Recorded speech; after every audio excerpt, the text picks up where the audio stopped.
Hello Pokemon fans, I'm Professor K for the Pokemon Evolutionaries, and today we are back with yet another Deck Tech Thursday, where we're going to take a look at one of the most hyped decks in the meta right now going into the regional season.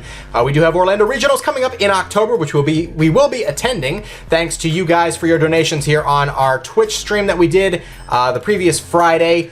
Big shout out to you guys for that, by the way. You guys helped out so much with that. We're actually going to be able to go. We're going to be vlogging it. We're going to be playing. We're going to be doing everything we can to try to bring home the trophy for the Pokemon Evolutionaries and all of our fans. So with that being said, guys, we are going to profile a deck that has shown a lot of promise here in the upcoming regionals, and that is going to be Scizor. Well, to be exact, it's Mega Scizor.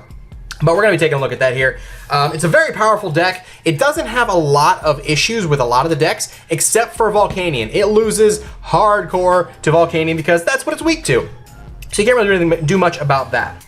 But it does have a lot of good matchups elsewhere. So this variant is actually Mega Scizor Garbotoxin. Now I'm going to be explaining it as we go along here, but we're going to take a look at the cards that are in here first, and we're going to be starting off with 4 copies of Scizor EX. Now Scizor EX on its own isn't a terribly bad card. It's got 170 HP, metal typing. Obviously, its only weakness is going to be fire. It does have a nice resistance in Psychic, which is good for Mega Mewtwo matchups, but it does have an interesting attack as well. Steel Wing is all right. It does 20, and it prevents your opponent from hitting you for harder than, well, they have to reduce 20, so it prevents them from hitting them as hard as you normally would be hit. And then also Gale Thrust for 2 metal energy does 50 damage, and if this Pokemon was on the bench and became active during this turn, it does 60 more damage. So potentially 110 damage for 2 energy. Not a terrible thing if you whiff a Mega. Obviously, it's not the ideal play, but it is a possibility, and it isn't necessarily going to make or break a game for you. So we do have those 4 copies of Scizor EX. Now we're going to move on to this card, which is the center focus of the deck, Mega Scizor EX, 220 HP. It's pretty bulky. It does only have 1 attack, as most Megas do. Iron Crusher does 120 damage for 2 metal energy, and you may discard a special energy attached to your opponent's active Pokemon or a stadium card in play. So if you have a stadium card that's really hurting you, like, say, Parallel City or something, and you want to get rid of it, well, you can do so. If your opponent doesn't play any special energy, or you just want to get rid of the stadium instead, you can do that with Mega Scizor and deal 120 damage, essentially 2-shotting everything in the field. So this is the main focus.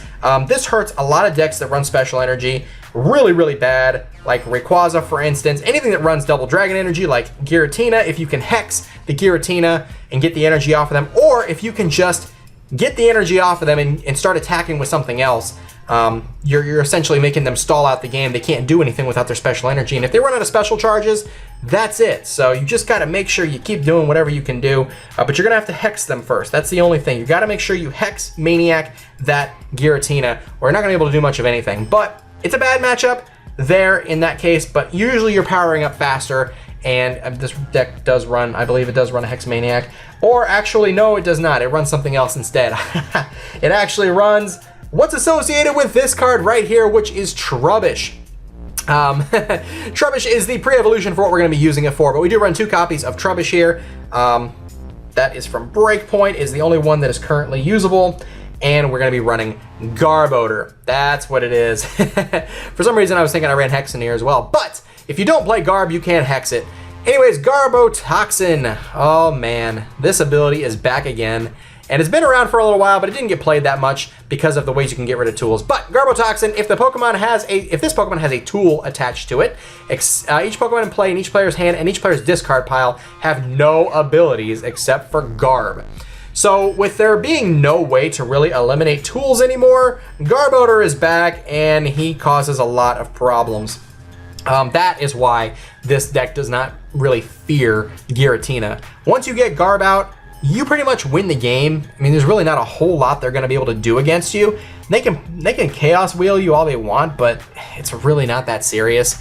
You're getting rid of their double dragon energies and their double colorless energies anyway. If they're playing Dark, they're not going to be able to do anything. If they're playing Fairy, they're not going to be able to do anything. They need those double dragons, and once they're gone, they are gone. So you don't need to Hex. You just need to get out Garb. All right, moving on down the line here, we have 1 non-EX attacker. A little bit risky on this, but it seems to be the way that the deck is played. 1 copy of Cobalion. This is from Steam Siege. the first attack is really good because if you start with it, Quick Guard prevents all damage done to this Pokemon by attacks from basic Pokemon during your opponent's next turn. Can't be used during your next turn though, so you can't use consecutive Quick Guards. And you also have the ability to use Revenge Blast for 2 metal. This attack does 30 damage plus 30 more for each prize card your opponent has taken. So if you're down in the game and this is your last attacker, you could essentially sweep the game if you can avoid getting knocked out with this 120 HP.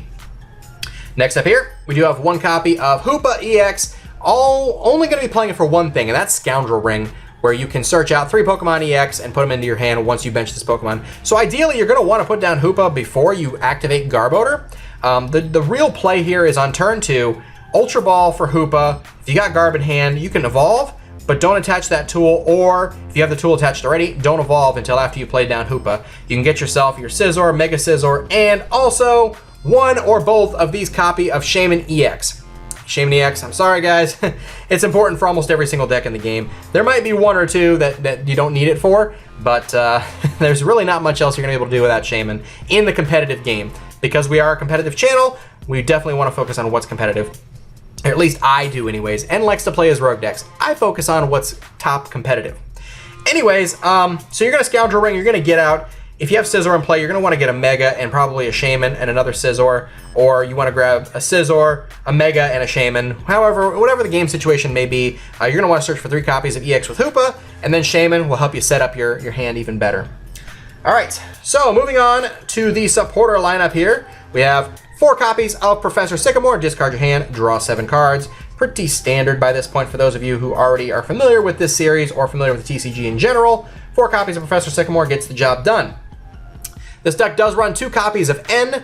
I'd like to run 3, but there's really not room for it considering what this deck is all about, but it seems to do okay. We also have 2 copies of Lysander because it's important to get into the active what we want active, especially when we're going to be using Iron Crusher, get rid of those special energy cards, and start dealing with the threats that we may have on the board as soon as we possibly can. Now, this is where the deck becomes a little bit more of my own compared to some of the decks that I've seen. I run a single copy of Team Flare Grunt because Energy Denial is a pain. You're going to discard an energy attached to your opponent's active Pokemon. This is just nasty. It's 1-me games with this deck. It's really fun to do. Fun for you to do, not fun to receive, I can tell you that much. We also run 1 copy of Pokemon Center Lady. Usually, most things can 2-shot Mega Scizor. Healing 60 damage off can make the difference between winning and losing. So this adds it in and makes it a 3-shot Pokemon instead of a 2-shot Pokemon. If you have any special conditions, you can heal one of those as well. Moving on to our supporter lineup, our item lineup, it's pretty standard. 4 copies of VS Seeker. Get a supporter card out of your discard pile, put it into your hand. Most of the time you're going to be playing at that turn. Not many item lock decks anymore, so you're not going to really VS Seeker for something and hold it. So there's that. 4 copies of Ultra Ball. Quickest way to get a Pokemon, discard 2 cards and put it, search your deck for a Pokemon, put it into your hand. Usually your Ultra Balls are going to go for either Shaman or Hoopa. Most of the time you're going to go for Hoopa unless it's prized. You can also go for Garb, but it can activate, you can get any Pokemon you want here, but turn 1, you're going to want to get Hoopa. That's case in point, right there. Next up, 4 copies of Trainer's Mail, another pretty well standard card by this point. I mean, pretty much every deck now is running 4 VS Seeker, 4 Ultra Ball, 4 Trainer's Mail, 4 Sycamore. It's just, this is the standard 4 of, in my opinion. This guarantees your 16 spots in most decks, and the rest of it is kind of techie. You can have 1 or 2 Lysander, you can have 2 or 3 N. It's just one of those things.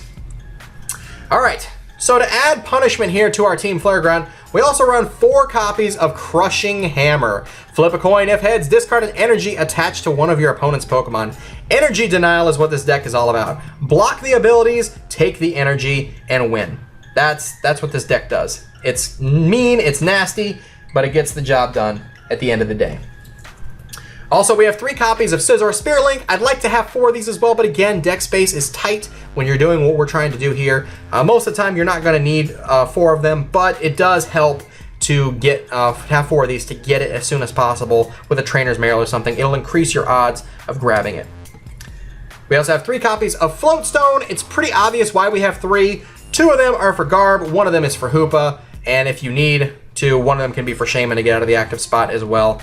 You can even attach it to Cobalion if you wanted to, but Having 3 of them, I think, is the right choice. I ran 2 for a while, and it just wasn't really cutting it, so I upped it to 3, and it seems to be running pretty well ever since. We have 1 copy of Mega Turbo here as well. I would like to run 2, but it really didn't need to at any given point. I was pretty much retreating, Mega Turbo attached for turn, and I was good to go. But 1 copy I think is definitely necessary at least. Also, 1 copy of Super Rod, shuffle in any combination of Pokemon and Basic Energy, 3 I should say. 3 of any combination of Pokemon and Basic Energy from your discard pile back into your deck. Definitely a very important card. It would have won me a game had it been in the deck the last game I playtested. For some reason it wasn't there, and I could have sworn that it was, but it wasn't, and it cost me the game. Our stadium card of choice here is 2 copies of Parallel City. You are going to want to play this a couple of different ways, actually. You can parallel yourself, get your Shaymins out of harm's way, get your Hoopa out of harm's way, or you can, oh, when I say parallel, I mean point it towards yourself to have 3 bench Pokemon, or you could actually flip it the other way. You can make your opponent have 3 bench Pokemon, and this doesn't affect you at all, choosing which way your card faces. Fire, Grass, or Water is reduced by 20. But if they're playing any of those decks, you could reverse it this way, get rid of your Shaymins, and take less damage because of it. So you can actually play this a couple different ways. Parallel City is a very popular stadium right now. Now we're going to be looking at Basic Energy. It's pretty straightforward. We have 1, 2, 3, 4, 5, 6, 7, 8, 9 copies of Metal Energy. Originally I had 10 here, but again, space is an issue when you're trying to do what we're trying to do. Energy Denial, I think, is the way to go with Mega Scizor. At least in my personal experience, everybody's playstyle is different. I like to play the Energy Denial version. Other people just play a different way. I mean, there's a couple of different ways you can go here, but I chose this route. I like Crushing Hammer. You can add some more cards to increase consistency just a bit more, but this, I think, gets the job done, and we're going to see what it does against N's deck on, not tomorrow, but next Friday, with whatever he comes up with. I don't even know what we're going to be facing. I just know that it's probably going to be tough for him, because Mega Scizor is a very powerful deck. We already did Volcanion, and that's its worst matchup. I don't know, guys. It's gonna be fun. It's gonna be fun. But this is a deck. You guys can do with it whatever you want. This is just my basis around it, and it's a deck that I think is gonna be pretty popular at regionals, even though Volcanion is gonna be seen as well. It's just too good to ignore. If you don't face Volcanion, you pretty much have an even matchup or better against everything else in the field. So I like it, but we'll see what happens with it. With that being said, guys, hopefully you enjoyed this video. If you did, be sure to hit that like button, comment down below, and of course, subscribe for more TCG content here on the Pokemon Evolutionaries, and we hope to see you guys in the next video. So until then, I'm Professor K for Deck Tech Thursday and the Pokemon Evolutionaries. We'll see you guys next time. Take care.